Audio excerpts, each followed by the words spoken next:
중국의 합작법이 설립한 거. 그로 인해서 좀 많은 사람들이 아두카누밥의 안 좋았던 실패가.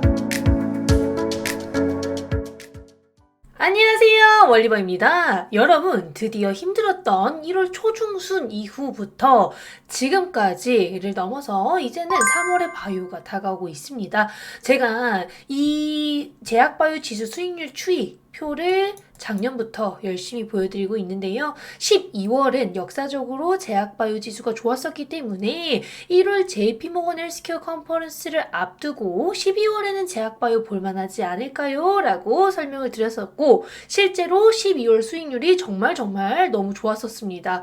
거기에 더불어서 3월도 4월 AACR에 대한 기대감이 많이 반영이 되는 시기이기 때문에 2월 말까지는 제약바이오가 조금 횡보를 할 수는 있지만 3월에는 다시 한번 바이오 꼭 보셨으면 좋겠다라고 설명을 드린 바 있습니다. 그래서 이렇게 계절성이 짙은 바이오 3월이 다가오고 있기 때문에 오늘 또 간단하게 설명을 드려보려고 하는 거고요.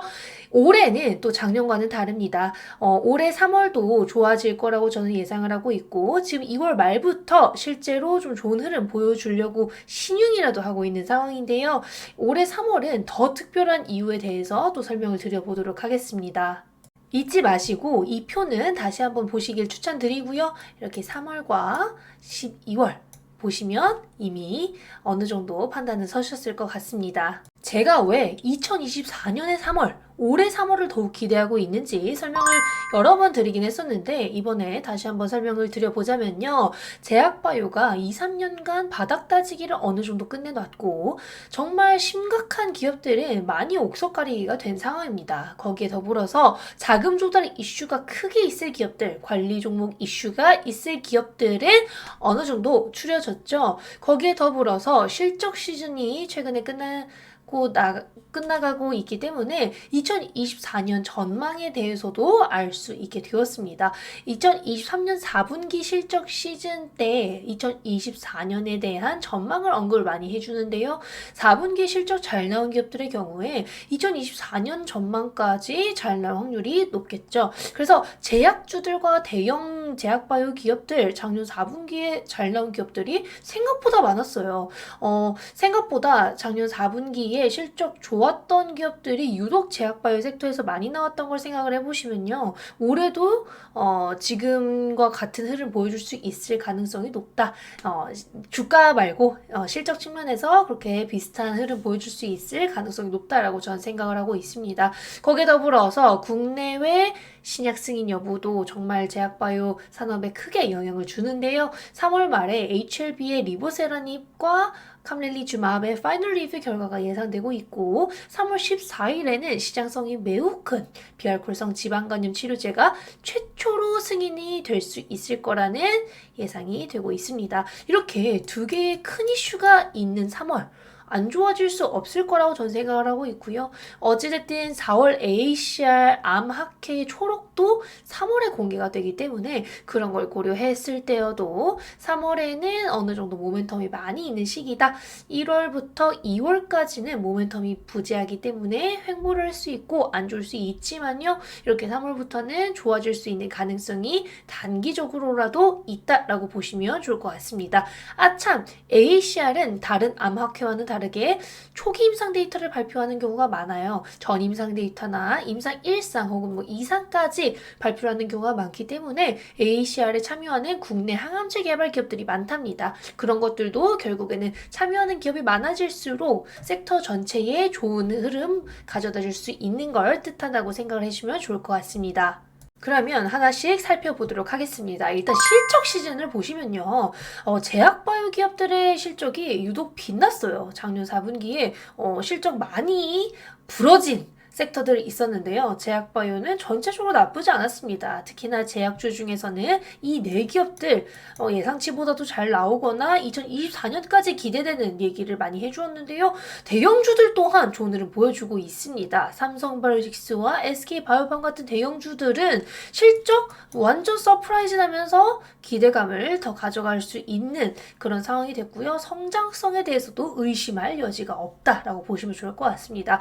그 외에 유한양행이나 혹은 우리가 많이 보는 셀트리온 이 두 대형주들 또한 올해 신약에 대한 모멘텀이 남아있는데요. 유한양행은 레이저 티닙의 글로벌 승인 여부, 셀트리온은 램시마 SC가 승인되면서 보험 여부가 반영이 된다면 그런 것들이 이 기업들의 가치에 크게 반영이 될 수 있겠죠. 그래서 대형주들부터 이렇게 올해 기대할 만한 것이 많다면 실적부터 모멘텀까지 빠지는 게 없다라는 거예요. 거기에다가 예상치보다 좋은 실적에 더욱 기대되는 2024년, 정말 이렇게 좋은 실적 나왔던 섹터 있었나 생각해 보세요. 제약바이오가 유독 좋은 실적 보여주었습니다. 앞으로 더 나올 기업들도 있으니까 계속 업데이트를 받으시면 좋을 것 같고요. 최근에는 이렇게 실적이 잘 나오는 경우 성장성만 확보가 된다면 비싸도 괜찮습니다. 잠시 저 PBR을 선호하는 모습이 보여졌지만요. 결국에는 정상화가 될 것이고 지금 예시로 글로벌 헬스케어 기업들 중에서 일라일리와 노보노디스크가 비싼 것을 생각을 했을 때 이제 많은 사람들은 비싼 것에 대한 거부감이 있는 것이 아니라 성장성을 원한다라는 걸 알 수 있을 것 같아요. 그렇기 때문에 이제는 성장성이 확실한 비싸더라도 실적 계속 좋아질 수 있는 기업을 보는 게 조금 더 좋지 않을까 싶습니다.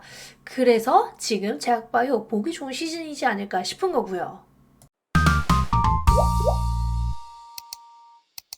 그 다음으로는 국내뿐만이 아니라 해외에서도 신약 승인 모멘텀이 있기 때문에 제약바이오 산업의 꽃이라고 했을 때 신약 개발이라는 걸 제가 진짜 누차 말씀을 드렸습니다.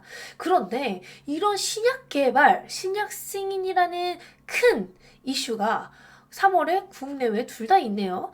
국내에서는 HLB라는 대형주가 승인을 알 수 있는, 승인 여부를 알 수 있는 파이널 리뷰 결과가 나올 수 있을 거고요. 그렇게 나오게 된다면 5월에 승인 여부에 대해서 확실시 될 수 있기 때문에 3월이 결국에는 승인 여부와 비슷하다라고 보시면 좋을 것 같습니다. 이미 리보세라님과 캄릴리주맙이라는 간암 치료제 병용 투여 결과가 란셋이라는 정말 글로벌 저명한 학술지, 란셋이 어느 정도냐면요. 일반적인 괜찮은 저널 논문이라고 하면 10점대인데요. 란셋이 무려 100점이 넘습니다. 사실 코로나 때 이 약물 관련된 논문지들의 임팩트 팩터, 점수가 너무 많이 올라서 지금 좀 비정상적인 점수이긴 합니다만 이 정도로 정말 괜찮고 좋은 논문이 10점인데 그걸 훨씬 뛰어넘는 저명한 학술지다라고 생각을 하시면 될 것 같고요. 이런 란셋이나 코로나 관련 데이터들 많이 나와 있었던 NEJM과 같은 학술지는 좋은 약들이 많이 올라오는 경우가 많습니다. 그런데 여기에 HLB에 리보세라닙이 저는 올라왔다는 것만으로도 이 치료제의 가치가 어느 정도 입증이 됐다라고 생각을 하고 있고요. 제가 과거에 SK바이오팜의 엑스코플이 설명을 드렸을 때도 논문지가 좋기 때문에 어느 정도 입증은 될 것이다. 의사들은 논문을 믿고 그 논문을 기반으로 약을 처방하는 경우도 꽤나 있기 때문에 그런 것들이 좋게 작용이 될 수 있겠다라고 설명을 드린 바가 있었습니다. 거기에 더불어서 항암제의 경우에는 전체 생존 기간이 그 어떤 지표보다 중요하다라고 알려져 있어요. 그런데 이 캄렐리주맙과 리보세라님의 병용 투여 결과에서 전체 생존 기간이 22.1개월로 지금 기존 치료제들 대비 훨씬 더 높은 개월수를 자랑하고 있습니다. 그렇다라는 것은 승인을 받기에는 충분한 데이터다라고 보시면 좋을 것 같아요. 그래서 이제는 믿어도 되지 않나 라는 확신을 갖고 있다라고 말씀을 드리고 싶고요. 3월 14일에는 2030년에 무려 30조 원 이상의 시장을 만들 수 있을 거라고 예상되는 비알코올성 지방간염 시장에서 최초의 치료제가 나올 수 있을 거라고 예상이 되고 있습니다. 마드리갈 파마라는 기업이 비알코올성 지방간염 치료제 승인을 앞두고 있는데요. 시장성의 큰 분야에서 신약이 나왔을 때 관련 기업들 급등할 확률이 높다 보니까 이 부분도 좋게 반영이 될 수 있는 확률 높다라고 보시면 좋을 것 같습니다. 마지막으로는요, 다가오는 학회예요. 4월에는 AACR이라는 암학회가 있죠. 3대 암학회 AACR, 아스코, 에스모가 있는데요. 4월 AACR로 시작을 합니다. 근데 AACR은 초기 임상 데이터를 발표하는 경우가 많고 전임상 데이터를 발표하는 사례가 많기 때문에 국내 기업들이 조금 더 수혜를 받을 수 있는 상황이죠. 4월 5일부터 10일까지 AACR 암학회가 개최될 예정이고요. 3월 5일에 초록이 발표되니까 3월에 제약바이오 기대감 가져가기 좋다. 그래서 이 3월 5일에 발표가 되는 게 지금 미리 반영이 된다라고 보셔도 될 것 같아요. 그래서 제가 참여 기업을 좀 여쭤보면서 추려보았는데요. 레오캠바이오, 지노메 컴퍼니, 에이벨바이오, 티움바이오, 루닌 이렇게 등등 참여를 할 예정입니다. 바뀔 수도 있고요. 추가될 수도 있기 때문에 다는 아니라는 거 알고 가시면 좋을 것 같고요. 초록 발표가 아니라 그냥 AACR에 가는 기업들도 있으니까 그런 것들도 다음에 좀 설명을 드려보도록 하겠습니다.